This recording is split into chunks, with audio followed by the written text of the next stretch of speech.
Hello guys, welcome to my channel. तो देखिए, आज हम परसेंटेज का नेक्स्ट चैप्टर मतलब नेक्स्ट जो टॉपिक होता है उसको हम देखेंगे।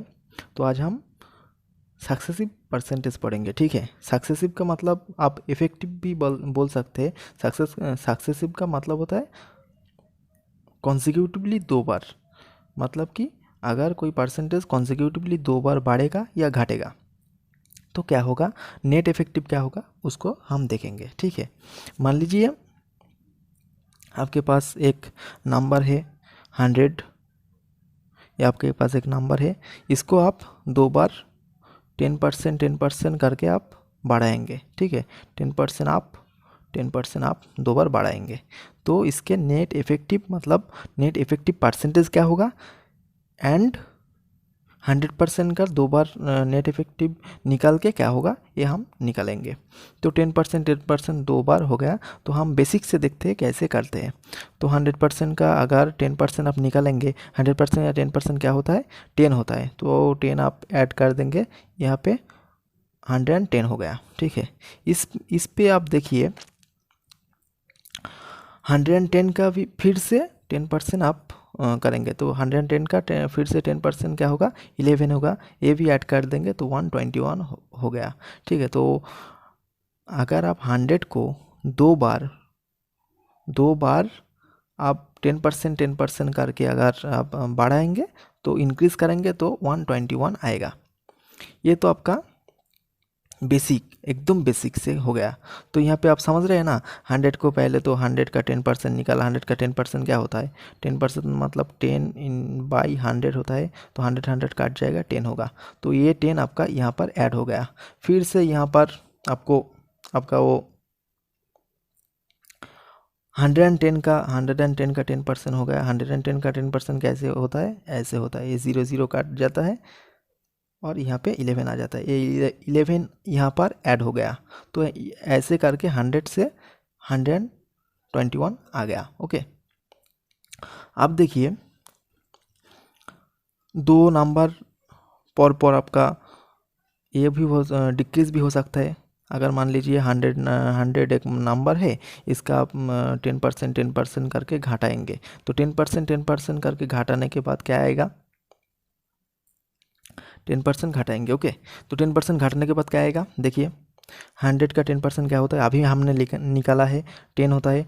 10 आपको माइनस कर देंगे, 90 आ गया। 90 से 90 का फिर से 10% हम घटाएंगे, क्या होगा, 9 होगा। 90 का 10% 9 होता है। आप जानते हैं 10% का फ्रैक्शन वैल्यू क्या होता है, 1/10। तो 19 × 1/10 मतलब 9। 9 आप घटाएंगे, घटाने के बाद 81 आ जाएगा। तो 100 से 81 आ गया, ओके।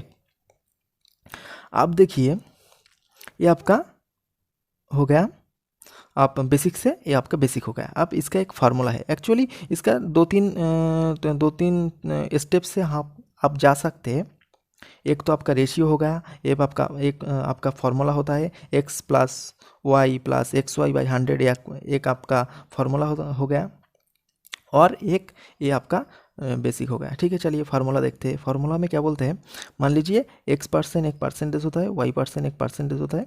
ये 2 परसेंटेज आ गया। इसका नेट इफेक्टिव, नेट कितना आएगा, नेट आएगा x plus X Y by 100। इसका आपका परसेंटेज आ गया, ओके। तो इसको देखते हैं। x को मान लीजिए आप, अगर आप यहाँ पे 10 रख दीजिएगा, यहाँ पर भी 10 रख दीजिएगा, तो यहाँ पर आएगा 10 × 10/100। तो ये तो काट जाएगा। तो यहाँ पर देखिए काट के यहाँ पर 1 आ जाएगा। तो ये हो गया, मतलब यहाँ पर 21, ओके। तो ये हम फिर से करते हैं, देखिए वहाँ पर हमने बेसिक से किया था 10% को अगर बढ़ाएंगे तो कितना नेट इफेक्टिव आएगा। 10% या 10% एंड 10% का नेट इफेक्टिव कितना होता है, आप देखिए। तो अगर हम नेट को निकालते हैं तो फार्मूला के हिसाब से x plus Y by 100, okay, ये होता है। तो x के यहाँ पर 10 रख दिया, यहाँ पर 10 रख दिया, एंड यहाँ पर 10 × 10 मतलब 100 होता है, और नीचे 10, नीचे 100, ओके। तो 100 काट गया, यहाँ पर 1 हो गया, ब्रैकेट से काट के यहाँ पर परसेंटेज लगा दिया, मतलब 21% होता है। नेट इफेक्टिव क्या हो गया, 10 एंड 10 का नेट इफेक्टिव होता है 21%, ओके। तो आपका हो गया नेट इफेक्टिव निकालना। अब रेशियो से कैसे निकाल सकते हैं, रेशियो को देखते हैं। देखिए मैं एक ही 10 को लेकर क्यों चल रहा हूँ, आपका समझने में आसानी होगा थोड़ा सा। देखिए 10% का फ्रैक्शन वैल्यू जानते हैं 1/10, यहाँ पर भी 10% का फ्रैक्शन वैल्यू होता है 1/10। ओके, अब देखिए अगर हम रेशियो से जाए, यहाँ पर तो इंक्रीज़ करने का बात हो रहा है, तो 10 से 11 हो गया, 10 से 11 हो गया, फिर से यहाँ पर 10 से 11 हो गया। तो यहाँ पर मल्टीप्लिकेशन कर देंगे 100:121, तो यहाँ पर इंक्रीज़ कितना हुआ, 21 इंक्रीज़ हुआ। ये आपका नेट इफेक्टिव हो गया। ओके, ये तो आपका हो गया इधर से। चलिए थोड़ा सा हम प्रॉब्लम, तो देखिए उसका एक प्रॉब्लम हम देखते हैं। Salary of a person is first increase by 20%, मतलब एक पर्सन का सैलरी 20% पहले बढ़ गया, उसके बाद then it is decrease by 20%, मतलब उसके बाद घट गया। तो percentage change in his salary is, total कितना चेंज हुआ, मतलब नेट इफेक्टिव क्या है वो आपको निकालना है। तो 20% का फ्रैक्शन वैल्यू आप जानते हैं, 20% मतलब 1/5। ओके, तो देखिए क्या होता है यहाँ पे, पहले तो क्या हुआ, ये आपका बढ़ गया। तो अगर हम रेशियो से जाएंगे तो 5 से 6 हो गया, उसके बाद क्या बोला, then it is decrease by 20%, मतलब 5 से 4 हो गया। ठीक है, तो यहाँ पर देखिए इसको गुना कर देंगे 25:24। ओके, तो अब हम निकालेंगे जो कितना परसेंटेज चेंज हुआ उसके सैलरी में। तो देखिए कितना कितना चेंज हुआ, 25:4, मतलब एक का चेंज हुआ, एक घट गया, कितना घट गया, एक घट गया। तो 1/एक घट गया, किसके ऊपर घटा, 25 के ऊपर, इंटू 100%, मतलब टोटली आपका 4% का डिक्रीज हुआ। तो ये आपका आंसर हो गया 4%। ये आपका रेशियो मेथड हो गया। ओके, अब हम वो जो फॉर्मूला सीखा था x + y + xy बाई 100%, उसको हम अप्लाई करेंगे। तो देखिए फार्मूला क्या था, फार्मूला क्या था, फार्मूला था x + y + xy by 100%। Okay, तो ये आपका फार्मूला था। यहाँ पर x = तो 20 हो गया, y = -20, मतलब एक बार बढ़ता है एक बार घटता है। तो यहाँ पर 20 लिख दीजिए, यहाँ पर -20 लिख दीजिए, और यहाँ पर आपका +20 इंटू -20 बाई 100।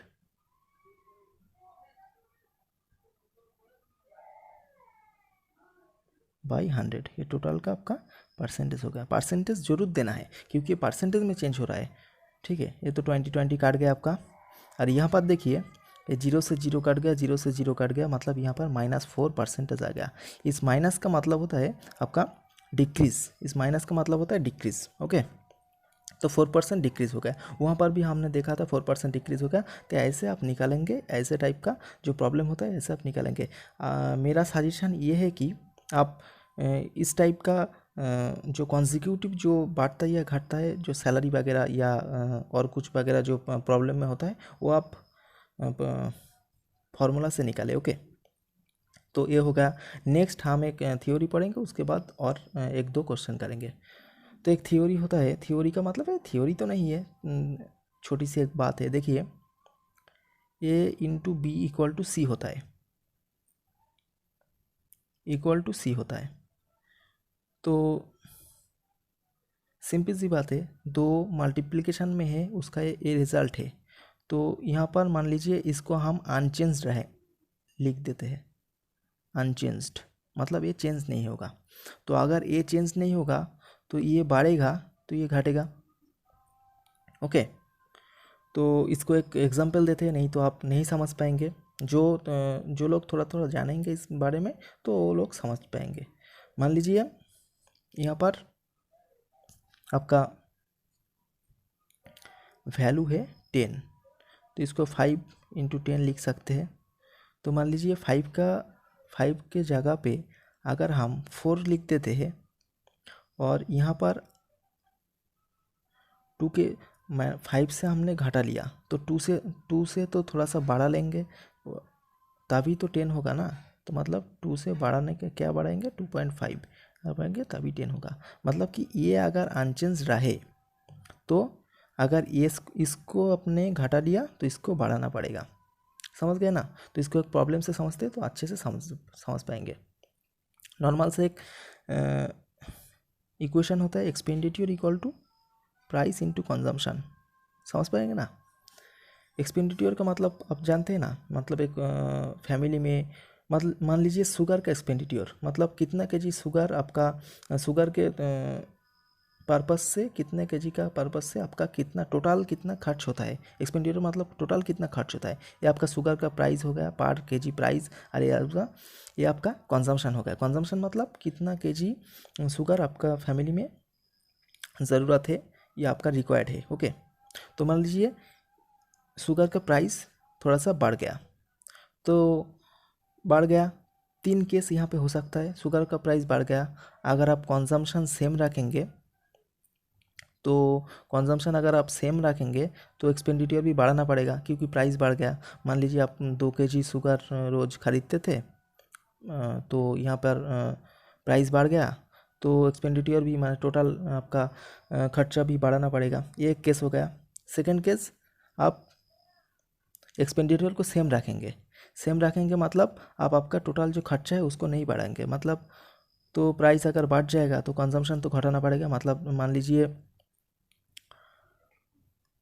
पर केजी शुगर आपका पहले 10 रुपीज़ लेता था, अब 12 रुपीज़ हो गया, तो यहाँ पर तो आपका कंजम्पशन तो घटाना पड़ेगा। ठीक है, ये आपका 2 केस हो गया। तो देखिए यहाँ पर एक प्रॉब्लम में जाएंगे तो हम समझ पाएंगे कैसे कैसे वो होता है।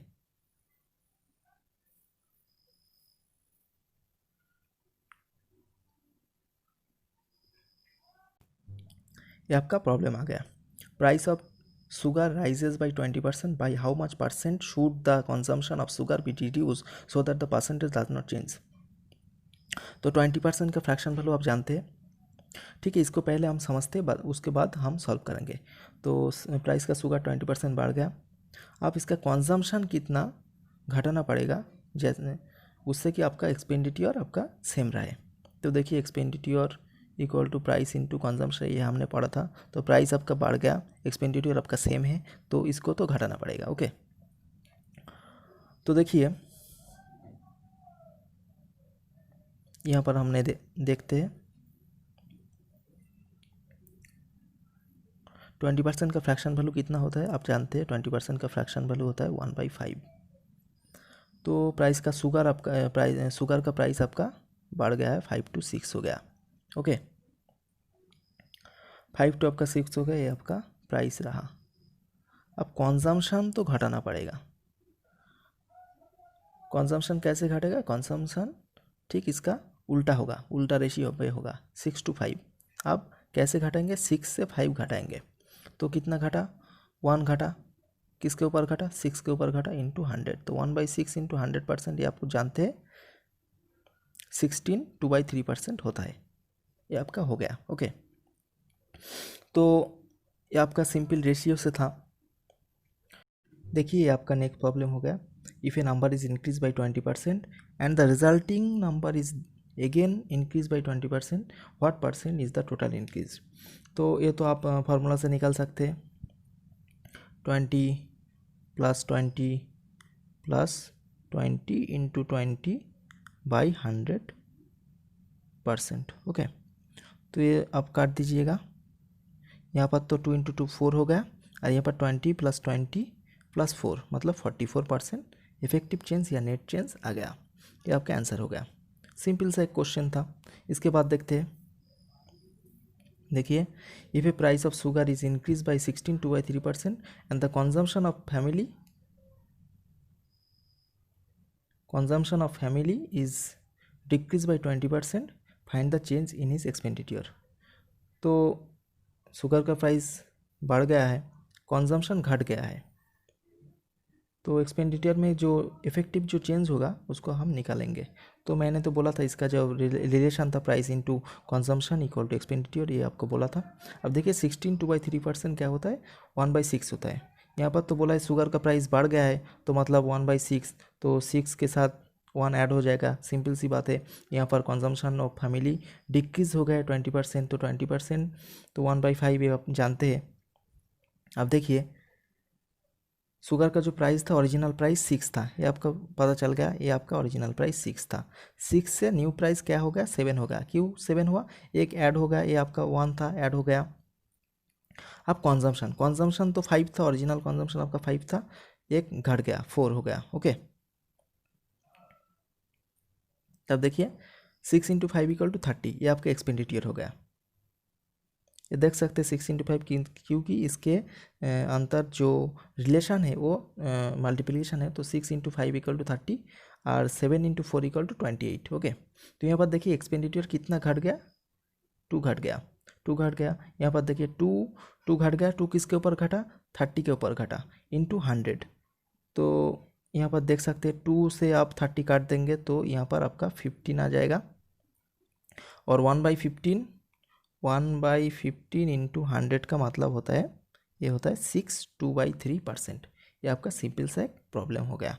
ऐसे ऐसे आप इस में रख कर आप निकाल सकते हैं इसको। आप अगर देखिए यहाँ पर एक बात होती है, इसको आप रेशियो से ही जाए या फ्रैक्शन से ही जाए, इसको आप फार्मूला से नहीं जाए, क्योंकि फार्मूला से जाने पर ये 16/3%, इसको वो तो माइनस प्लस करने में थोड़ा सा आपको दिक्कत होगा, तो इसमें नहीं जाए, तो इसको फ्रैक्शन में कन्वर्ट कर लीजिए, उसके बाद ऐसे ऐसे सॉल्व कर लीजिएगा। देखिए नेक्स्ट प्रॉब्लम देखिए, if side of a square is increase by 40%, then find the change in its area. तो स्क्वायर का एरिया का फार्मूला क्या होता है आपका पता है, स्क्वायर इक्वल टू होता है, स्क्वायर का एरिया इक्वल टू होता है साइड इंटू साइड, मतलब कि साइड का स्क्वायर। तो अब देखिए 40% का जो फ्रैक्शन वैल्यू होता है उसको आप देख लीजिए, 40% का इस फ्रैक्शन वैल्यू होता है 2/5 होता है। तो मतलब ओरिजिनल जो साइड था 5 था, ओरिजिनल यहाँ पर देखिए ओरिजिनल जो साइड था वो 5 था, उसके बाद उसके साथ 2 ऐड हो गया होकर 7 हो गया, न्यू साइड 7 हो गया। अब मैंने बोला था ये आपका साइड हो गया, साइड को स्क्वायर होगा एरिया, तो साइड का स्क्वायर 5 का स्क्वायर 25 और 7 का स्क्वायर 49। यहाँ पर देखिए एरिया 25 बढ़ गया है, मतलब कि टोटल जो एरिया है वो उसको तो 25 इंक्रीज़ हो गया है, सॉरी 24 इंक्रीज़ हो गया है। 24/20, अब 24 इंक्रीज़ हुआ है, किसके ऊपर हुआ है, 25 के ऊपर हुआ है, ये 25 के ऊपर 24 चढ़ गया इंटू 100, तो यहाँ पर देखिए 96% आ गया। अब देख यहाँ पे काट सकते हैं 25 इंटू 25 से 100 को काट सकते हैं, 4 इंटू 24, तो आपका 96% होता है। ये तो आपका ऐसे हो गया। आप इसको फार्मूला से भी जा सकते हैं, देखिए फार्मूला से कैसे जाते हैं। 40%, अच्छा साइड इंटू साइड, मतलब कि साइड 2 बार आया है, मतलब कि मेन मुद्दा मुद्दी बात यही है कि 40% 2 बार बढ़ा है। 40% प्लस 40% प्लस 40 इंटू 40/100, ये होगा 0 से 0 कट गया। 4 इंटू 4 तो 16 होता है, आप जानते हैं, और यहाँ पर 40 प्लस 40 80 और 16 96 होता है, 96% ये आपका इफेक्टिव नेट आ गया। ठीक है, तो आप फार्मूला से जा सकते हैं, दोनों ही ईजी है। चलिए नेक्स्ट प्रॉब्लम में, the length of a rectangle is increase by 37 1/2% and it's breath is decrease by 20%, find the change in its area. Okay, rectangle का जो एरिया होता है उसको आपको पता है, देखिए एरिया इक्वल टू होता है लेंथ इंटू ब्रेथ, यहाँ पर लिखा हुआ है, देखिए यहाँ पर लिखा हुआ है length into breadth equal to area होता है। अब देखिए 37 1/2% इक्वल टू 3/8 होता है इसका फ्रैक्शन वैल्यू, और 20% को तो आपको पता ही 1/2 होता है, 1/5 होता है। तो इसका जो रेक्टेंगल का जो लेंथ था, लेंथ पहले 8 था, आपको दिख रहा है 8 था, 8 से 3 ऐड होके, ये जो 3 है ऐड होके 11 हो गया। तो देखिए 8 से 3 ऐड होके 11 हो गया। अब 25% का ब्रेथ था 20%, 25 सॉरी ब्रेथ 20% घट गया है, मतलब 5 से 4 हो गया। तो यहाँ पर देखिए, यहाँ पर मल्टीप्लिकेशन हो जाएगा, 8 इंटू 5 मतलब 40, ये एरिया हो गया, और 11 इंटू 4 मतलब 45, 44 एरिया हो गया। तो एरिया में कितना चेंज आया है, +4 आया है। तो 4 किसके ऊपर चेंज हुआ है, 4/40 इंटू 100, ये को यहाँ पर आपका 10% हो गया। देखते हैं, 4/40 इंटू 100, यहाँ पर आपका 10% हो गया। तो फ्रेंड्स आज के लिए इतना ही, ठीक है। इसके बाद का वीडियो कुछ दिन बाद आएगा। ऐसे ऐसे करते करते हम पूरे मैथ टॉपिक कंप्लीट कर लेंगे। परसेंटेज, इसके बाद प्रॉफिट एंड लॉस पढ़ेंगे, उसके बाद रेशियो एंड प्रोपोर्शन पढ़ेंगे। ऐसे ऐसे करते करते हम कंप्लीट कर लेंगे। Okay, thank you guys.